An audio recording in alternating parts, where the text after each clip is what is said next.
आज हम लोग देखेंगे प्रकाश का परावर्तन। पिछले वीडियो में हम लोगों ने इसका कॉन्सेप्ट को देखा था, बेसिक कॉन्सेप्ट को देखा था, और आज हम लोग डिटेल देखेंगे। ये 10th क्लास का चैप्टर है और इसके बाद हम लोग इसी वीडियो में सिद्ध करेंगे F बराबर R/2। जो फोकस दूरी होता है वो वक्ता त्रिज्या का आधा होता है और ये परीक्षा में 5 नंबर का पूछता है। तो इसको बहुत ही आसान भाषा में हम सिद्ध करेंगे, आप कभी नहीं भूलिएगा। तो आइए पहले हम लोग देखते हैं प्रकाश का परावर्तन। जैसा कि आपको पिछले वीडियो में बताया था कि किसी वस्तु से टकराकर प्रकाश वापस लौट जाती है, इस घटना को प्रकाश का परावर्तन कहते हैं। फिगर में वही चीज़ को दिखाया गया है। ये प्रकाश इधर से जा रही है, ये दर्पण से टकरा करके वापस लौट गई। आपको सिंपल उदाहरण के लिए आपको हमने समझाया था कि जैसे आप गेंद को दीवार पर फेंकते हैं और वहाँ से गेंद टकरा करके वापस लौट जाती है, उसी तरीके से प्रकाश भी जब चिकनी सतह पर पड़ता है तो वो टकरा करके वापस लौट जाते हैं। इस घटना को ही प्रकाश का परावर्तन कहते हैं। आइए हम लोग देखते हैं फिगर में। ये मान लीजिए कि मेरा ये समतल दर्पण है और इधर से हम टॉर्च का लाइट जला रहे हैं। तो जैसे ही ये लाइट पड़ता है इस पर, तो ये परावर्तित होकर के वापस लौट जाती है। यहाँ पे प्रकाश के एक किरण को दिखाया गया है, एक रे को दिखाया गया है। ये रे है प्रकाश का, ये एक रे है। वो RA/, रे, वो बिहार की बोलचाल की भाषा में अरे कहते हैं, वो रे नहीं है, ये रे है। और ये रे जैसे ही दर्पण से टकराती है वापस लौट जाती है। तो ये जो प्रकाश आपतित हो रही है, जो प्रकाश जा रही है, इसको आपतित प्रकाश कहते हैं। और टकरा करके जो लौट जाती है उसको परावर्तित किरण कहते हैं। तो ये जो किरण जा रही है इसको आपतित किरण, और जो टकरा करके वापस लौट जाए उसको परावर्तित किरण। और इसके बीच में एक अभिलंब डाला गया है। तो आपतित किरण और अभिलंब के बीच, आपतित किरण और अभिलंब के बीच जो कोण बन रहा है, यहाँ पे आपतित किरण और अभिलंब के बीच जो कोण बन रहा है इसको आपतन कोण कहते हैं। कौन कोण कहते हैं? आपतन कोण कहते हैं। और परावर्तित किरण और अभिलंब के बीच जो कोण बन रहा है उसको परावर्तन कोण कहते हैं। ठीक है, ये जो घटना होता है एक नियम के तहत होता है। इसके पीछे 2 नियम काम करते हैं। आइए देखते हैं वो 2 नियम कौन कौन हैं। ये 2 नियम कौन कौन हैं? पहला नियम है कि आपतित किरण और परावर्तित किरण और आपतन बिंदु पर डाला गया अभिलंब तीनों एक ही समतल में होते हैं। आइए समझते हैं एक ही समतल का मतलब क्या होता है। ये आपतित किरण है, ये परावर्तित किरण है, और आपतन बिंदु पर डाला गया अभिलंब, ये जो अभिलंब डाला गया है, तीनों एक ही समतल में होते हैं। तीनों का जो पॉइंट है वो एक ही समतल पर है, इसी समतल पर एक जगह है, ठीक ना, ऊपर नीचे नहीं है। इसी को कहा जाता है कि आपतित किरण, परावर्तित किरण और आपतन बिंदु पर डाला गया अभिलंब तीनों एक ही समतल में होते हैं। और इसका दूसरा नियम है कि आपतन कोण परावर्तन कोण के बराबर होता है। आपतन कोण कौन हुआ? आपतित किरण और अभिलंब के बीच बना कोण को आपतन कोण, परावर्तित किरण और अभिलंब के बीच बना कोण को परावर्तन कोण। तो आपतन कोण परावर्तन कोण के हमेशा बराबर होता है। जहाँ भी प्रकाश का परावर्तन होगा आपतन कोण और परावर्तन कोण बराबर होगा। तो कोण I बराबर कोण R। ठीक है, तो इसमें ये 2 नियम याद रखिएगा, बहुत इम्पोर्टेंट है। आगे देखते हैं, दर्पण है, मिरर। दर्पण कहते किसको हैं? वह सतह जिससे प्रकाश का पूर्ण परावर्तन हो, प्रकाश का पूर्ण परावर्तन हो उसको दर्पण कहते हैं। ये दर्पण जो होता है कांच या शीशे का बना होता है, जिसके एक सतह पर चांदी के ऑक्साइड की परत चढ़ाई जाती है। जो आप घर में दर्पण यूज करते हैं, स्कूल जाने से पहले फ्रेश होने के लिए दर्पण के सामने खड़े होते हैं और अपना चेहरा, ड्रेस वगैरह ठीक ठाक करके जाते हैं, तो वो जो दर्पण है उसमें आपका जो चेहरा दिख रहा है वो प्रकाश के परावर्तन के कारण दिख रहा है। और उसमें प्रकाश का परावर्तन कैसे होता है? देखिए मेरे पास दर्पण है, समतल दर्पण है, यही है। इसको खोल के दिखा देते हैं। खुल जा, सिम, अरे खुल गया। ये देखिए इसके आगे वाले भाग में आपका चेहरा दिख रहा है और पीछे जो होता है ये चांदी की परत, सिल्वर ऑक्साइड की परत चढ़ाई जाती है।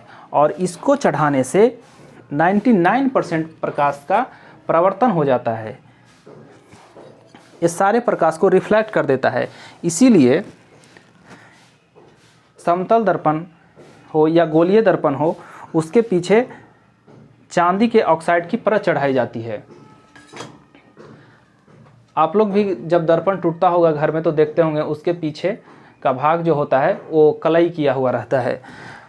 दर्पण के प्रकार देखते हैं। दर्पण दो प्रकार के होते हैं, समतल दर्पण और गोलीय दर्पण। अभी जो आप दर्पण देखे वो समतल दर्पण था। गोलीय दर्पण, आइए देखते हैं गोलीय दर्पण। इसका नाम ही है गोलीय, यानी ये जो होता है एक गोले का भाग होता है। ये देखिए एक गोला है, ठीक ना, और इसी में से हम एक छोटा टुकड़ा काट करके बाहर निकालेंगे और उसके एक भाग को कलाई कर देंगे तो इसको गोलीय दर्पण कहते हैं। और ये जो है अवतल दर्पण कहलाएगा, अवतल दर्पण। इसका जो प्रवर्तक सतह है धंसा हुआ है और इसका जो प्रवर्तक सतह है, जो चमकीला सतह है, उभरा हुआ है, तो इसको उत्तल दर्पण कहते हैं। क्या कहते हैं? उत्तल दर्पण।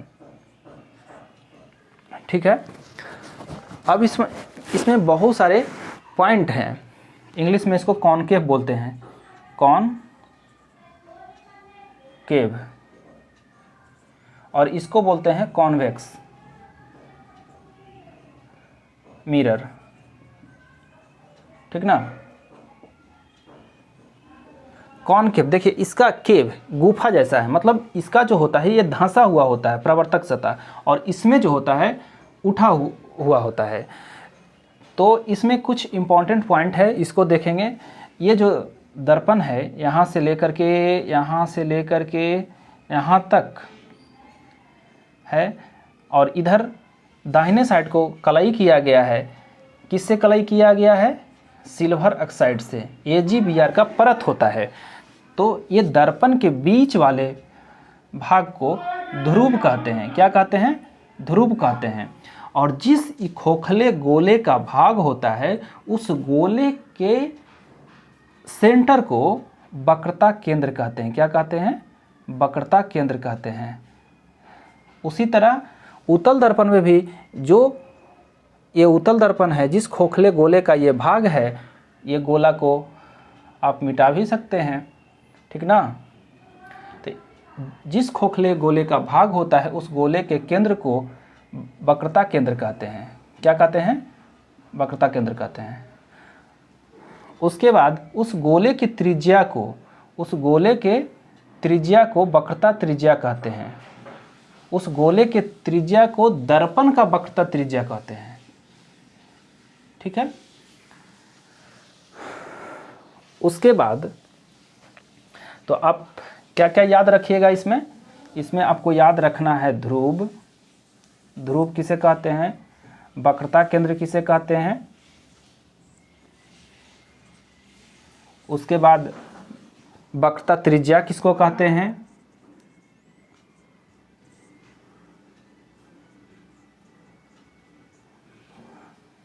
ये सारे परिभाषा याद रखने से अच्छा है कि आप इसे मन में दिमाग में बिठा लें कि किसको क्या बोलते हैं। तो ध्रुव आप समझिए, दर्पण के बीच वाले पॉइंट को ध्रुव कहते हैं, वक्रता केंद्र कहते हैं।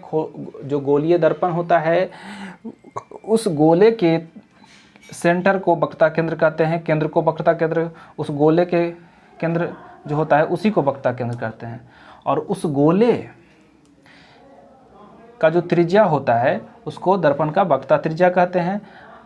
और ये देखिए, ये दर्पण पर कोई प्रकाश पड़ रहा है और यहाँ से दर्पण से टकरा करके प्रकाश वापस लौटती है, और जहाँ पे ये कटती है इसको फोकस कहते हैं। क्या कहते हैं? इसको फोकस कहते हैं। और फोकस और ध्रुव के बीच की दूरी को फोकस दूरी कहते हैं। इसको फोकस दूरी कहते हैं, फोकस दूरी कहते हैं। तो आप एक फोकस दूरी को याद रखिएगा। उसके बाद सबसे बड़ा इम्पोर्टेंट है द्वारक। ये जो दर्पण है,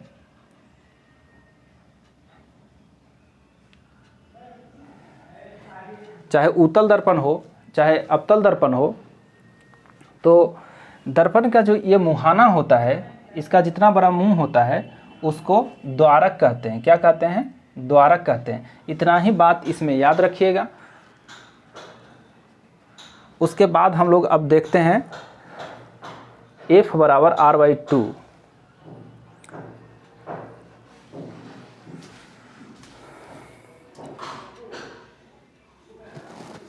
आप चाहें तो इसका स्क्रीनशॉट ले सकते हैं।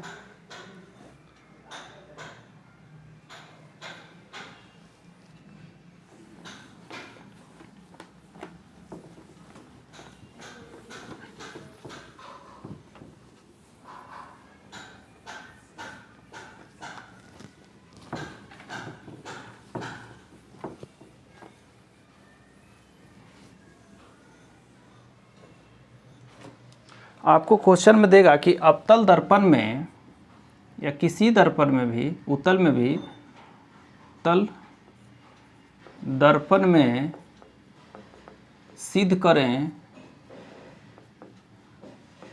F बराबर R/2।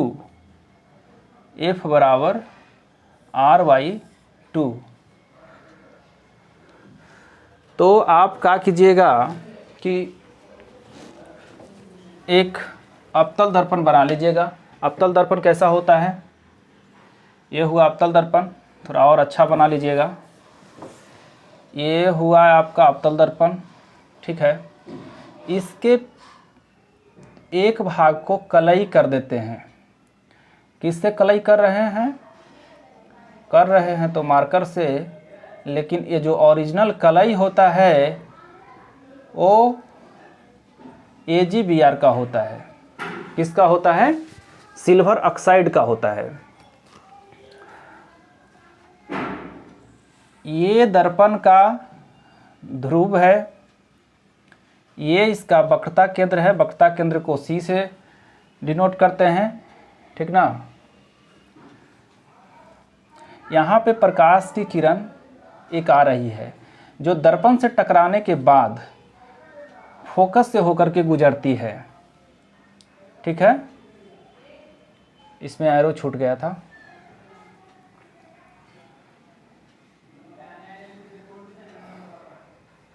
ये दर्पण से टकराने के बाद फोकस से होकर के गुजरती है। अब इसी को देख करके आप लिख लीजिएगा कि माना कि दर्पण का नाम दे दीजिएगा MN। MN एक अवतल दर्पण है। अवतल दर्पण है। MN एक अवतल दर्पण है। इसको नाम दे दीजिए कि किरण है AB, जिस पर AB किरण आपतन के बाद जिस पर AB आपतित किरण, ऐसे लिखिए, AB आपतित किरण परावर्तन के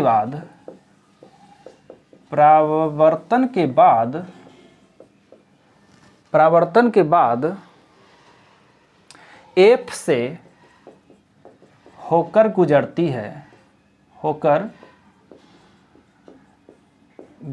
है, ठीक है। जो फिगर में है उसी को देख देख के बस लिख देना है। कम से कम लिख दीजिएगा फिगर को देख करके, और उसके बाद नीचे लिख दीजिएगा F बराबर R/2। 5 नंबर में 3 नंबर मिल जाएगा अगर भूल गए तब, लेकिन भूलिएगा नहीं अभी। आइए देखते हैं। उसके बाद लिखते हैं कि C वक्रता केंद्र है। C वक्रता केंद्र है और इसको P कहते हैं। P है जो दर्पण का ध्रुव है। क्या है? दर्पण का ध्रुव है। आइए अब देखते हैं। प्रकाश के परावर्तन के नियम आपने अभी अभी पढ़ा है। तो प्रकाश के परावर्तन के नियम से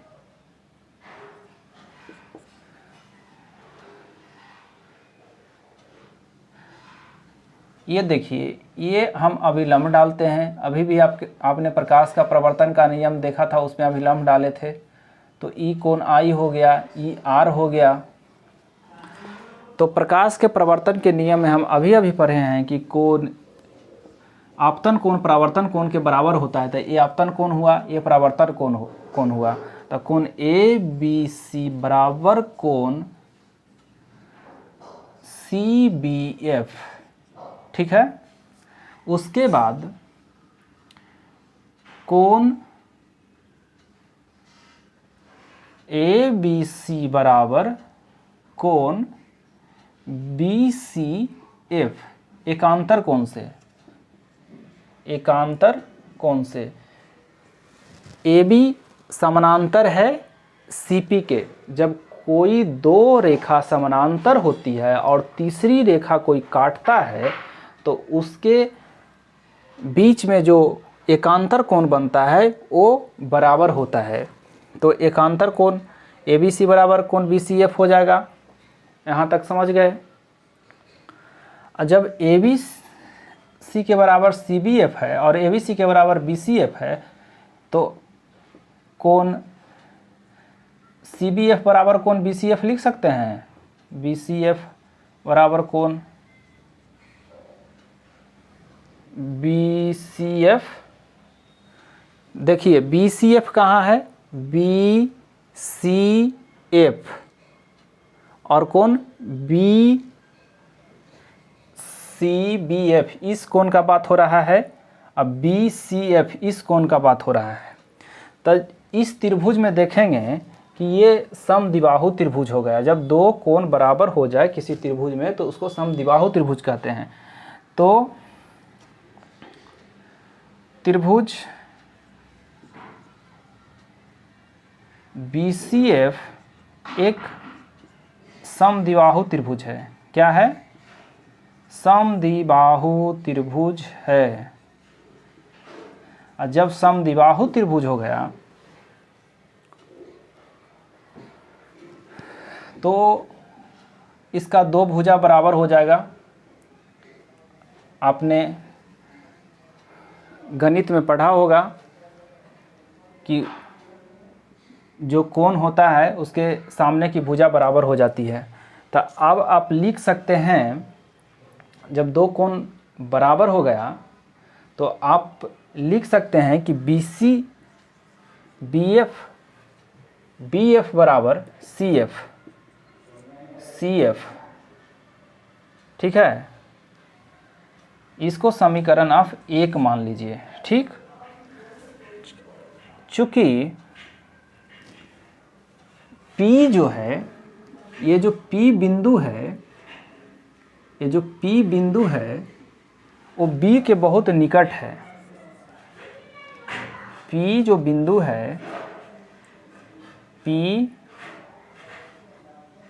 बिंदु B के बहुत निकट है, बहुत निकट है। इसलिए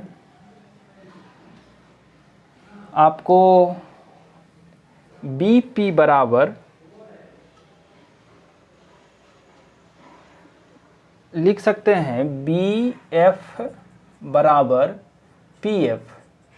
इसको आप समीकरण 2 मान लीजिए। तो 1 और 2 से आप लिख सकते हैं, समीकरण 1 और 2 से आप लिख सकते हैं कि CF बराबर PF। जब BF के बराबर CF है और BF के बराबर PF है तो आप लिख सकते हैं CF बराबर PF। कोई दिक्कत नहीं ना। अब देखिए CF बराबर PF, जो तो ये पूरा दूरी को PF बराबर लिख सकते हैं CF प्लस PF, क्या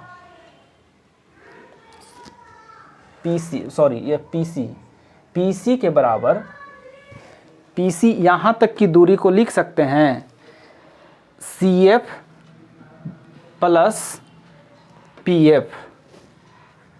अब देखिए PC बराबर CF के बराबर PF है तो CF के जगह पर PF लिख देते हैं, कोई दिक्कत नहीं ना। अब इसको लिख सकते हैं PC बराबर 2PF, और PC को कहते हैं R। यहाँ से यहाँ तक की दूरी को, वक्रता त्रिज्या को R कहते हैं। क्या कहते हैं? R कहते हैं। तो R बराबर 2, अब PC को कहते हैं PF, PF को कहते हैं फोकस दूरी, तो इसको F कहते हैं। तो R बराबर 2F हो गया। तो F बराबर RY, इधर लिख देते हैं, यहाँ पे दिखाई नहीं दे रहा होगा आपको। R बराबर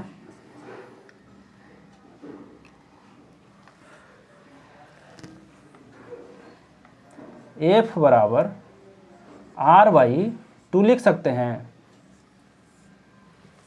तो यही साबित हो गया, कोई दिक्कत। पहले आप अवतल दर्पण बना लीजिएगा, उसके फिगर को देख करके अपने शब्दों में लिख दीजिएगा, रटने की ज़रूरत नहीं है।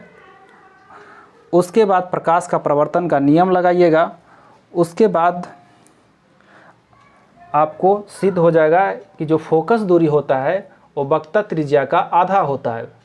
तो यही सिद्ध करना था। फिर हम लोग मिलते हैं अगले वीडियो में।